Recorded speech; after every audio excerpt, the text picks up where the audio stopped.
Hi everybody, I hope you had a great week. I had a good week. Thanks for tuning in.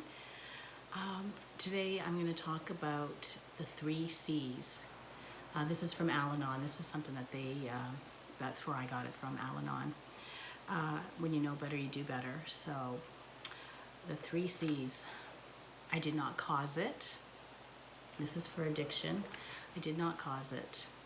I can't control it. And I can't cure it. When I stopped trying to control Ben, I saw a shift.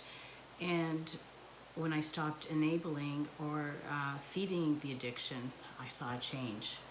And what I did when I stopped enabling, I started to take care of myself. Self-care. I know I talk about that a lot, but that's a huge part of it in helping someone with addiction problems. So, you know, there's that old saying, or not the old saying, they still say it when you go on an airplane, you know, if the oxygen masks drop, make sure to put the oxygen mask on yourself first, and then your loved one. And if you live by that, there's a lot to it, because if you're not doing well, and you can't breathe, you can't help your loved ones. So it's putting that oxygen mask on yourself. So self-care is so important, and remembering that you didn't cause this, you can't control it, you can't cure it, but you can control what you do. And I've talked about this also. You can only control your actions and how you react to things. When I stopped reacting to Ben, I found that he spoke to me more and told me more. Actually, it's interesting because when my kids were younger, dinner time was time to sit down and talk. And I really had to learn to stop and listen and not control the conversation. If one of my kids were talking, I would listen, and you know, in the middle of what they're saying, I would want to ask a question. And when I found that when I did stop them from their train of thought and ask a question, they would shut down and they would stop talking. So I learned that a while ago. When my kids talk, I let them talk. If I have a question, I will hold off till the end. And also it helped me in the whole control issue, not controlling the conversation.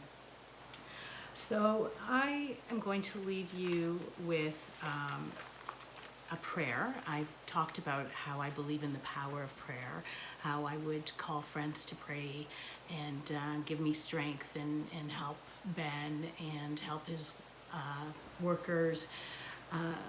But there's a prayer that is used in recovery, and I'm sure many of you have heard of it, the Serenity Prayer. God, grant me the serenity to accept the things I cannot change, courage to change the things I can, and wisdom to know the difference. I find that prayer is so powerful, you know, and if you could just accept the things that you cannot change and only change the things that you can, if you could see the difference, you know, life is wonderful. I'm keeping this one short and sweet. I wish you all a fantastic week. Remember, where there is breath, there is hope. Be safe, be smart. Peace. Thanks.